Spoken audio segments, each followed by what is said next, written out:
네, 4부는 대통령실 출입하는 겸손방송국 박형광 기자와 함께합니다. 안녕하세요. 네, 안녕하십니까, 박경광입니다. 네, 용산에서 종로로 네, 청와대로 이제 돌아가는 날짜 얼마 안 곧 남았죠? 갑니다. 곧.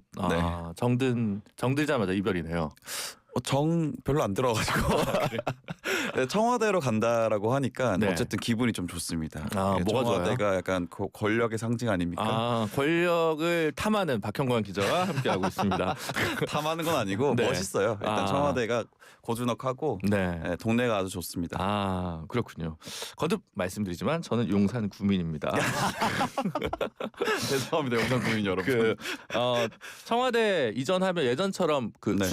춘추관으로 맞습니다. 기자분들은 춘추관으로 가는 갑니다. 거고. 네. 근데 지금이랑 그럼 뭐가 좀 달라지나요? 지금은 훨씬 더 청와대 대통령실에 일하는 그 고위 공직자와의 그 동선이 훨씬 짧고 지금 그때 네. 가면 다시 멀어지는 거 아닙니까? 그게 이제 본관에서 원래 대통령의 집무실이 있고 네. 근데 이번에 그 좀 더 어떤 소통을 늘리자라는 측면도 있고 하기 때문에 여민관에서 대통령이 제2 집무실을 마련한다라는 겁니다. 네. 그래서 3실장도 여민관에 같이 집무실 마련해서 동선을 최대한 짧게 하겠다. 그래서 보고 체계를 더 이게 좀 효율화하겠다라는 겁니다. 근데 네. 이게 사실 기자들한테는 크게 차이는 없어요. 왜냐하면 기자들도 용산 대통령실에서는 1층과 지하 1층 정도만 사용할 수 있고 대통령이 있는 공간에는 갈 수가 없기 때문에 뭐 기자들 입장에서는 크게 차이는 없습니다. 크게 차이는 없다라고. 그래서 하고. 뭔가 이제 소통과 관련해서 뭔가 대통령 청와대로 가면은 소통에 좀 문제가 있는 거 아니냐라고 하지만 그게 전혀 문제가 없다.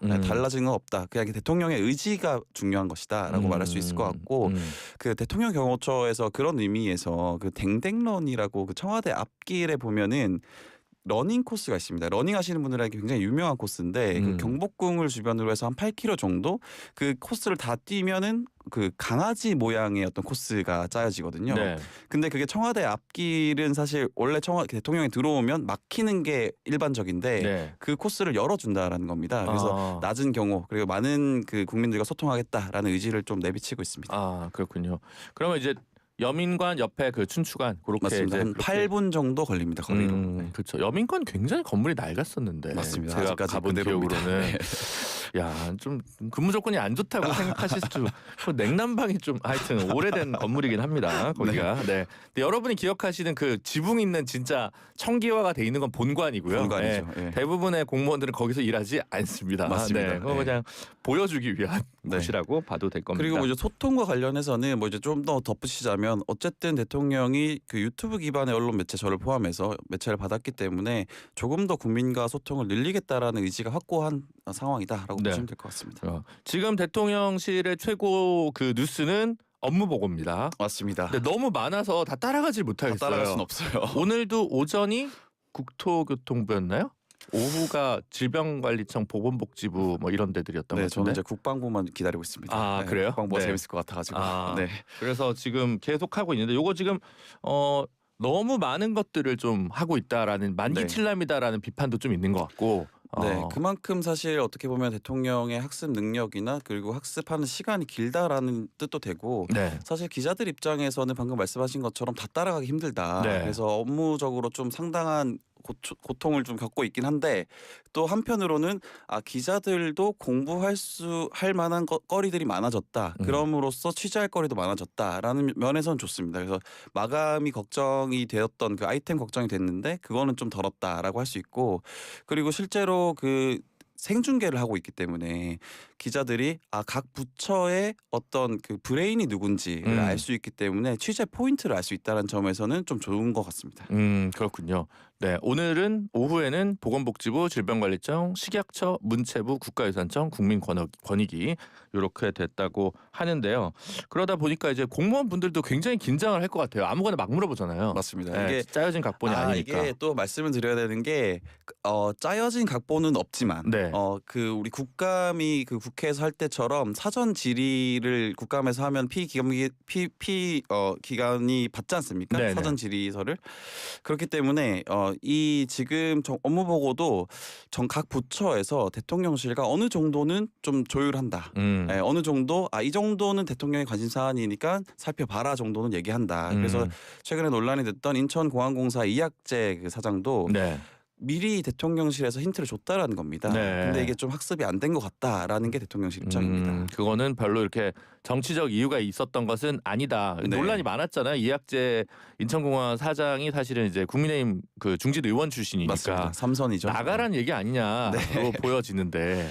근데 뭐 그렇게 해석은 가능한 부분이 있는데 네. 사실은 뭐 이재명 대통령이 뭐 누구든한테 가혹하게 얘기하기 때문에 근데 그게 마침 국민의힘 3선 출신의 인천공항 사장에게 그것이 불호령이 떨어졌기 때문에 이렇게 연결이 된다라고 볼 수 있고 실제로 이재명 대통령은 자기 본인이 궁금한 거에 대해서 물어보고 다른 얘기를 하면은 좀 짜증을 내는 그런 면이 있죠. 네.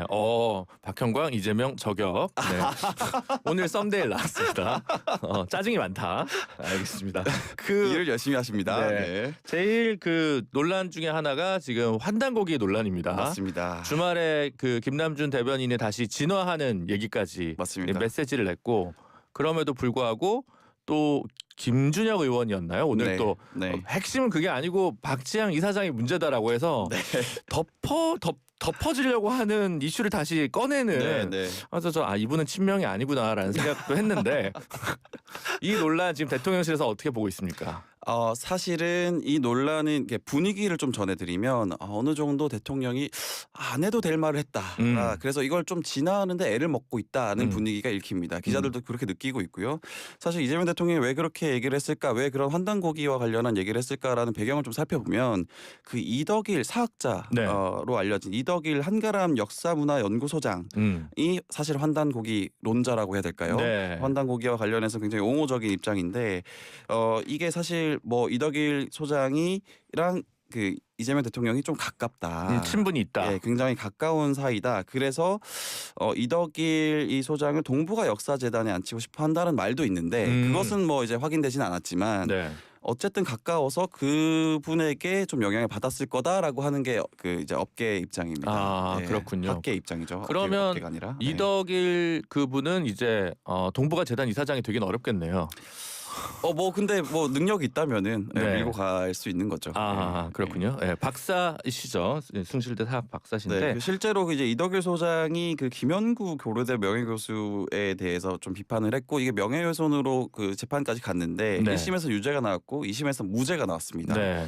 이 무죄가 나왔을 때 이재명 당시 성남시장이 이것과 관련해서는 우리 사회에 곳곳에 침투한 친일 세력들 언젠간 반드시 뿌리 뽑아야 한다. 이덕일 소장님 무죄 판결을 축하한다, 환영한다 이렇게 입장을 내기도 했었습니다. 그렇군요. 그분은 되게 그 한일 관계사에서 아마 굉장히 고참 그 명예 교수이신 걸로 맞습니다. 기억하고 네. 있는데 김영구 네. 교수님 같은 경우에 맞습니다. 그래서 어쨌든 그 부분인데 어쨌든 역사와 관련해서 과도한 논쟁은 삼가는 게 제일 바람직할 텐데 그 분위기는 읽히신다는 거죠? 맞습니다. 이게 왜냐면은 사실은 오늘 그 이제 보수의 언론지만 보더라도 이 환단고기와 관련해서 공격이 굉장히 많이 들어가고 있거든요. 네. 대통령에 대한.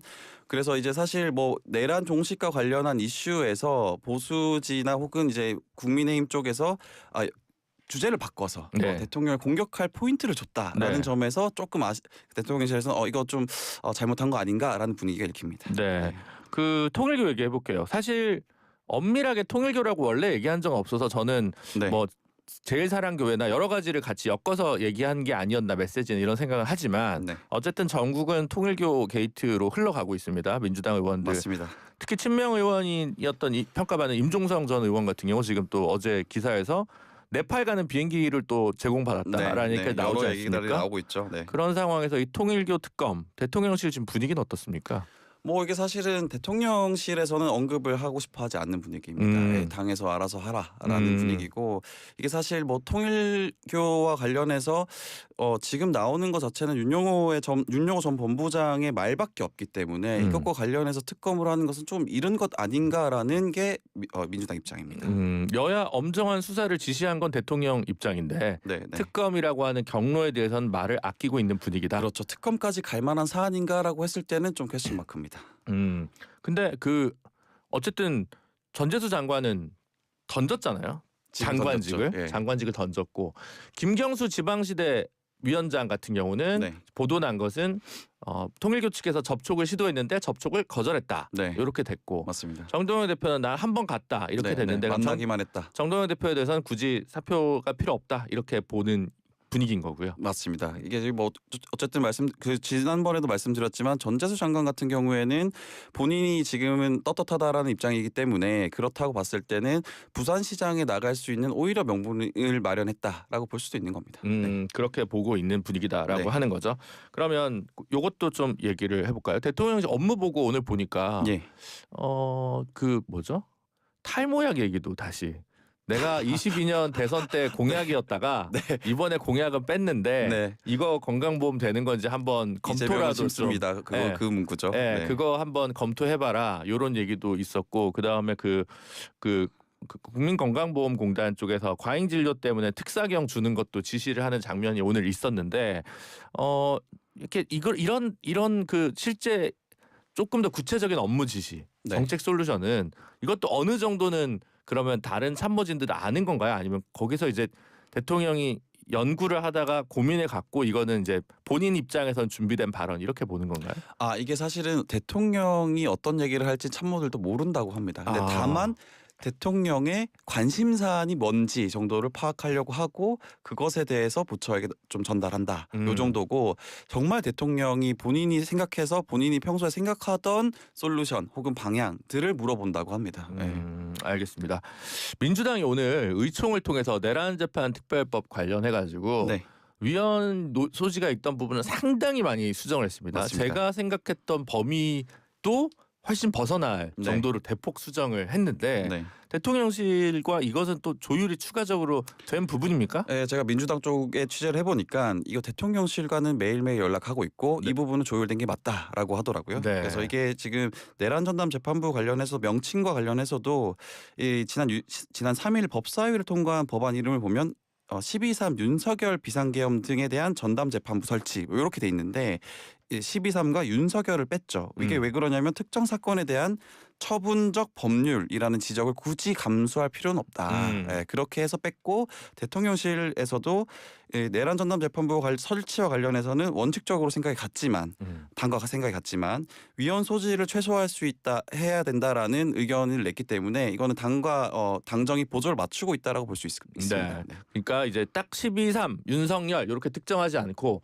내란이라고 하면 외환이라고 하면 맞습니다. 이런 특별 절차에 있는 법으로 바꾼다는 거잖아요. 맞습니다. 그래서 그 처분적 그 법률 그래서 평등권 침해 위반 논란에서 좀 자유로워지는 네, 이제 굳이 논란을 만들 필요는 없다라는 거죠. 그렇군요. 그러면 2차 특검과 관련해서 통일교 특검에서 입장이 없는데 2차 특검에 대해서는 그럼 역시 입장이 없습니까?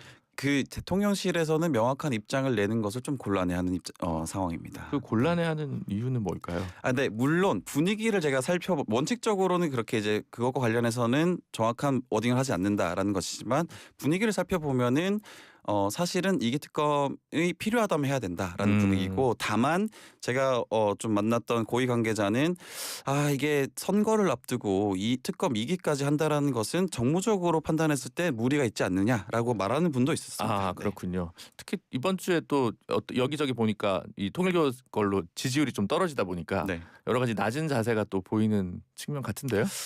뭐 근데 대통령실에서는 딱히 그렇게 생각하지 않는 것 같습니다. 네. 왜냐하면 0.6%포인트 정도 하락했다라는 것은 횡보했다라고 볼 수 있는 알겠습니다. 거거든요. 네. 지금까지 박형관 기자였습니다. 감사합니다. 네, 고맙습니다.